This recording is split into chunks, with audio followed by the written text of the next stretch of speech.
Tales of the Empire, which is mislabeled. It should have been Tales of the Dark Side. Yeah. Okay. So I liked this. Mhm. I did not like it as much as Tales of the Jedi. Okay. And I'm not sure what I expected from it. Right. I didn't hate it. Yeah. It was fine. It was entertaining. I enjoyed the stories. I didn't get the same feeling that I did from, because like there was the Yaddle fight. Yeah, that was, and young Qui-Gon. It's hard to directly compare them. Yeah. Because the thing is, like, Tales of the Jedi was like, what, 6, I think? Different vignettes of completely different disconnected stories. Well, not entirely. Well, largely. Because on the, like, one part of it was the story of Count Dooku, Mm-hmm. right? And the other was Ahsoka. Okay. I think it was more... I don't know. So, like, in Tales of the Empire's case, like, I really liked episode 1. I thought 2 and 3 were kind of meh. I loved the Barriss episodes. Episode 1 was General Grievous. Yes. And Morgan Elsbeth. Yes. Yeah, there you go. Which, by the way, my other major thought about this, having this come out after Ahsoka is kind of like Marvel releasing Black Widow after Avengers Endgame. Yeah, like, right. did we really need to know this character's backstory now? Right. It's like after she's already dead. Yeah, like we know how this story ends. Yeah. I think one of the things I was a little miffed about, and again, I wasn't storming out. Yeah, it was fun. It was fun. Yeah. I think I expected to see more Thrawn in the Morgan Elsbeth part. And he's in one scene for like 3 minutes. Mhm.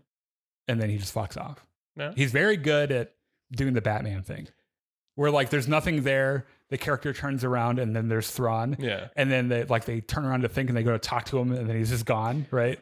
In their defense, they had 6 15-minute episodes. Yeah, right. They had zero time to waste on anything.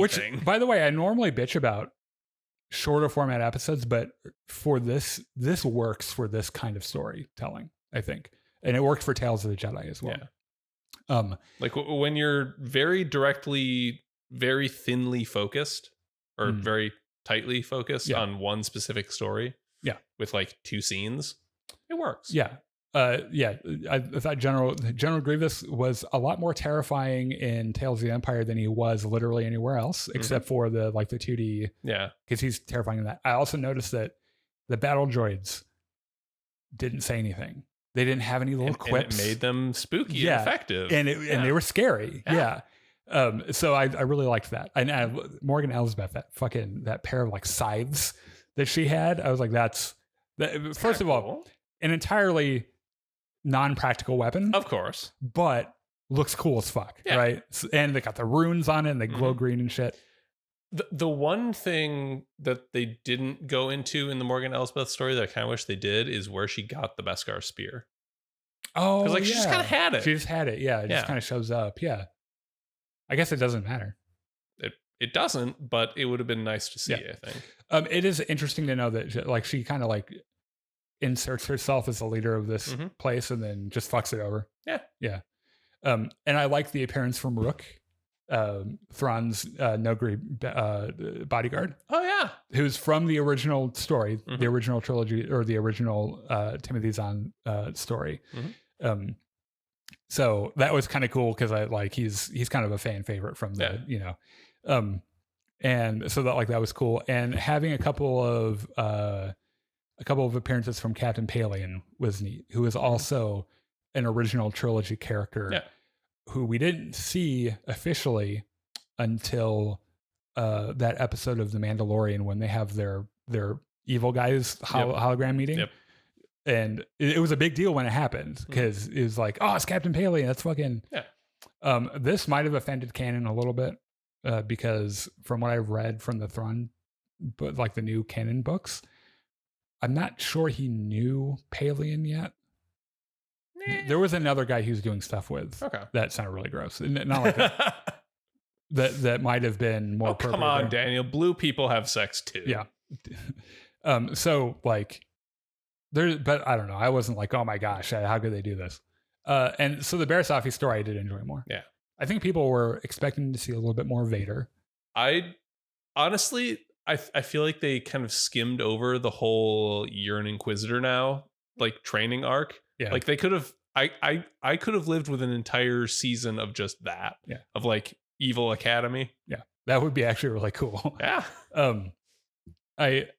So the character that she interacts with, Lynn, was a non-binary character that used they them pronouns. Mm-hmm. So as you can imagine, everyone, there was the worst people on earth were pissed. Yeah, there was very, very little bitty people, small little voices outraged about it, and it was easy to get over.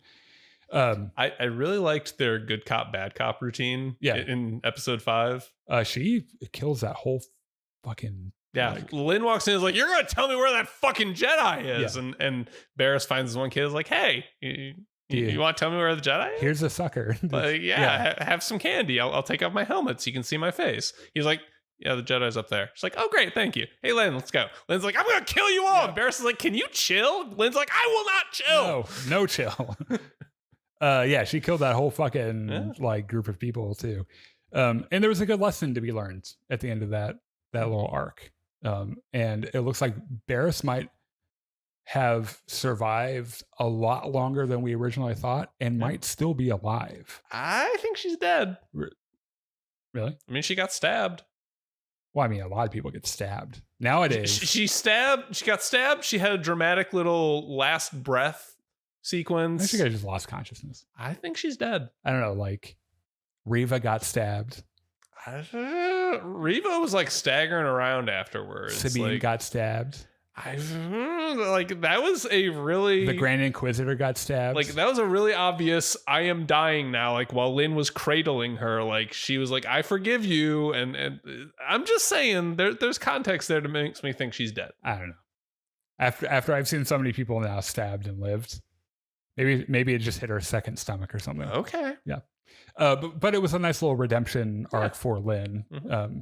And I like how she just ends up being a weird guru in the middle of the ice. I love the parallelism of when Barriss was being trained by the Grand Inquisitor, like he was just kind of dodging around her. And then when Lynn comes to fight her, she does the same thing. Right. But it's from a completely different place. Yeah. It was from I don't need to fight you. Yeah. And the Grand Inquisitor was like, I'm going to show you some sick fucking moves. It's another one of those things where like it's ironic that at the end of her life, maybe Barriss becomes more Jedi than the Jedi. Yeah.